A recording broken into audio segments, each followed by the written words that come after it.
Hello, my name is David Matherson, and I run qualifications in California, USA.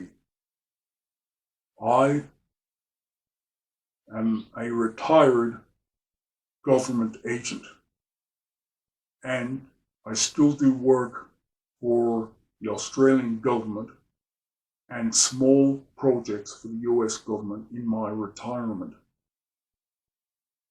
The purpose of this video is to talk about Australia and how it's conducting itself in the fight against the COVID-19 virus. As we know, COVID-19 is a bat virus. It came from China, from the city of Wuhan that was near the open fresh markets. And Undercover Research has found that when the virus occurred over a year ago now in that city, the Chinese military was moving viruses that they had tested from the lab for the purpose of loading them into various missiles in preparation for World War III. There were over 60 viruses that the Chinese government was shifting across from the lab into these missiles that would be dropped on the USA and our supporting countries in event with a war with China. Now, all the countries in the world have to do with this engineered, and I call it engineered virus, that was a cross from a COVID virus from humans and was cross-dressed with the bat virus, and they crossed them together as one. This is the most lethal virus, but the world can cope with the virus. America has had trouble, but we are coping with it. I'm vaccinated, and lots of other Americans under the direction of Joe Biden are also getting vaccinated. Vaccine is the key to surviving the virus. You must not forget, though, it is a bat virus, which means that the virus can transfer by bats and also birds and other animals to humans. It is not just a human-to-human virus, and it can also travel in the dust particles in the air. I also direct operatives in Australia and have looked at the way the Australian government has conducted itself, particularly the New South Wales government, run by the New South Wales Premier, Gladys Berejiklian. I have done some research on Gladys, and I feel that the people in New South Wales, Australia, are now having a tough time because they have the Indian version of the virus, which was allowed to come in due to government hypocrisy.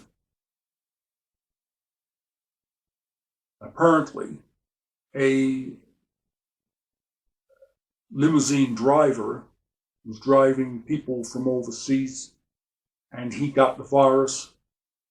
He was not vaccinated and he spread it around the community.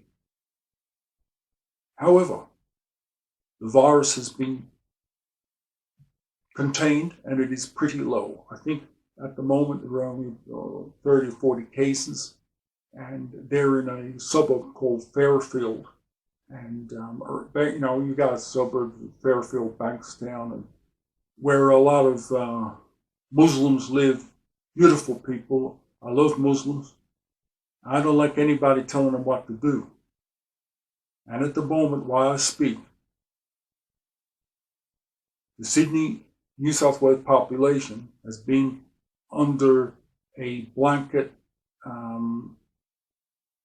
of hypocrisy, which means that they have been told, all the poor old shop people over there have been told, coffee shops, pie shops, restaurants, everybody over there it's like a ghost town. The only thing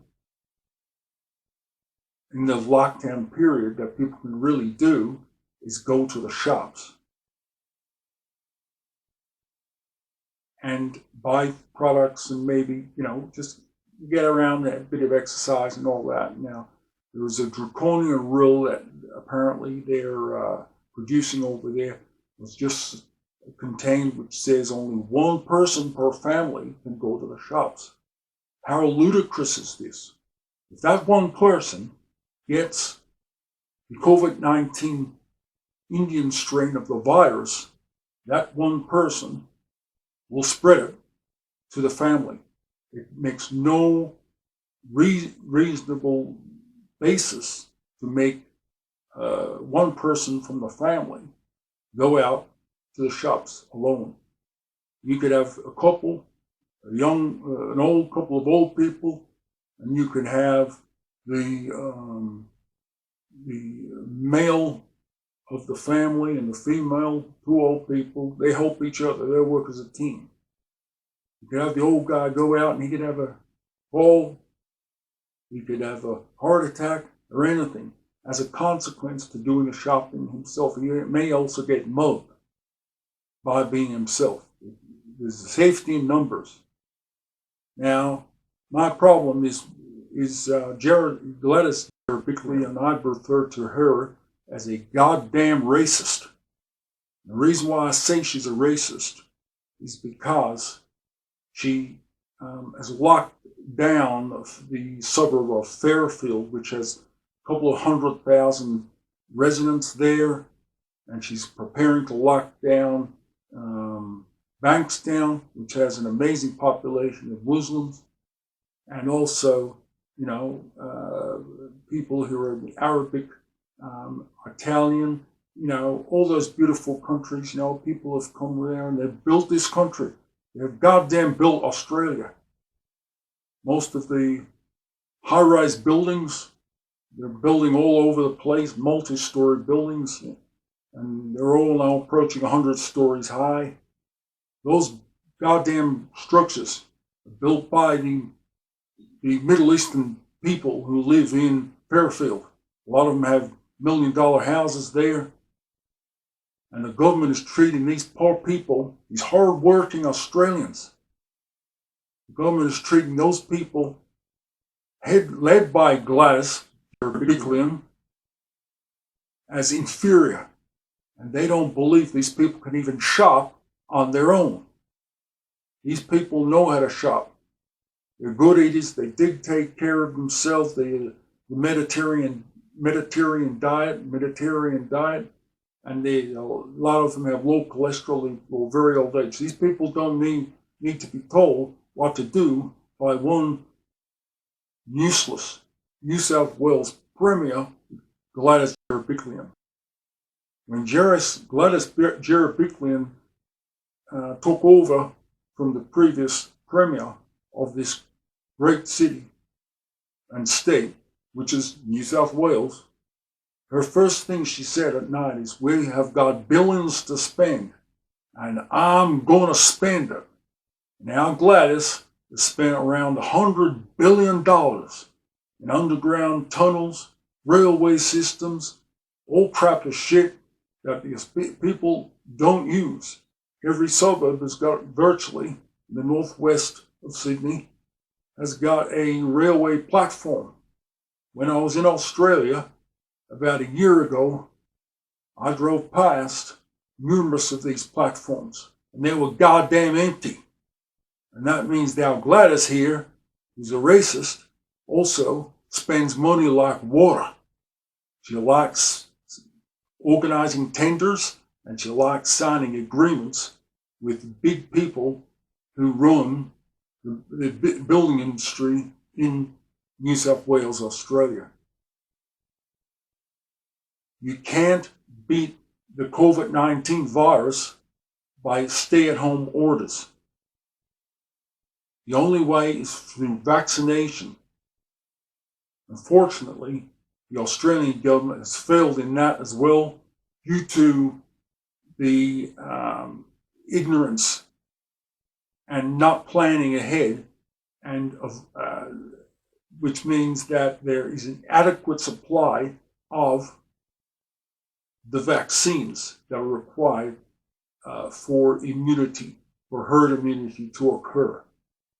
That is not our problem. That is their problem. The only thing that left is to a lot of Australians at the moment, I think only 4% of Australians have been vaccinated. The only thing left to these Australians is natural immunity. Now, with the COVID-19 virus, it's little more than a cold virus, which means you will get sick for a few days, you stay at home, and you get the goddamn out of there and back into the community, and you'll build up an immunity.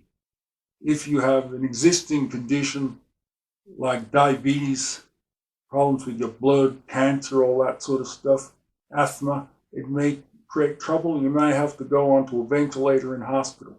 But that's no different to a normal virus, such as the flu virus that comes through, and it comes through from northern hemisphere into Australia. You have thousands of people dying every year. I think Australia's only had a few hundred people overall die of the COVID-19 virus. Now, the Indian strain of the virus, although it can spread like wildfire, is not as potent. I have spoken to doctors in the United States, and they've explained to me that the COVID Indian version of the virus is not as dangerous when you've got it as the original COVID-19 strain.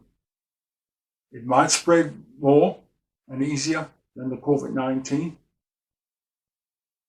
but at the end, you've got to tell yourself that it's not as potent. So with rest, you will get over it. I'm not here to advise any cures. Everybody has to remain vigilant, but I feel my heart goes out to those poor people in Sydney, Australia, who are forced to not go to work. Now, the Australian government, New South Wales government currently is offering pitiful amounts to the businesses who have been forced to close. Businesses all over the Sydney are crumbling. And this is not right due to the low amounts of COVID-19 that have spread around the community, and it was only spread due to government error. The government does not explain, nor do they care what they do to the community. An explanation would have been good to the Australian people, and that has not occurred. After the limo's driver brought it in from the airport, and he was wearing a mask. I don't know what the goddamn was doing, but there was no testing. He had not been vaccinated, nothing. And he's only doing what he's supposed to do. And apparently, I feel sorry for that guy himself because he's a polite gentleman. I've read on the internet he's been polite, he's been obliging, and he feels bad about it. But at the end, they should have done more and shouldn't have had people picking people up and all that from the airport. And people with the virus shouldn't have been brought into Sydney, Australia in the first place.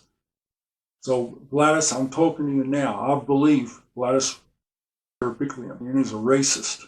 And I believe what happened is she wanted to tell the people at Fairfield and also Bankstown, all those areas where you've got a great Arabic community. We love them. They're great food. They're hard workers. They know how to run businesses. Their IQ is way up top of any immigrant. And these people have also got the nice, beautiful people from South Africa, the black people, high community of black people out there. And they're also very smart. A lot of them like computers and everything, good programmers and all that. Those goddamn people are looked down at, and the government hit them hard. And the other day, they said those people in Fairfield, Australia, were not allowed to go to the goddamn shops in a family. They cannot get out of the bloody house themselves. What are they supposed to do? How are they going to run the businesses? Everything's up the creek.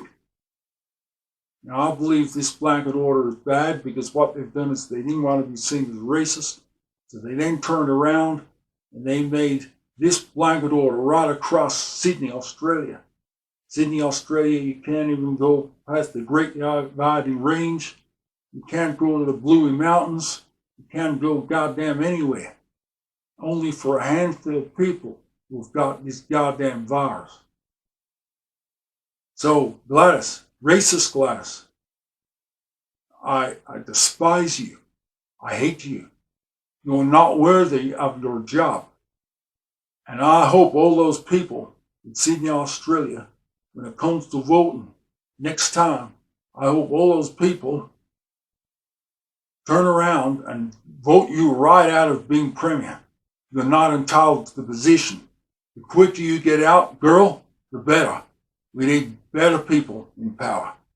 Maybe you'd be better off with a New South Wales premier who was a Middle Eastern person. There'd be a hell of a lot fairer than this Australian Gladys Berejiklian premier that we've got at the moment. She is siphoning money out of the government. She's even dated a corrupt official. She's been up to all sorts of things, and she should be brought before a panel and investigated and put in prison. She's a corrupt individual. She has no time being in Parliament. This is Dave Matherson. Thank you for listening. Goodbye.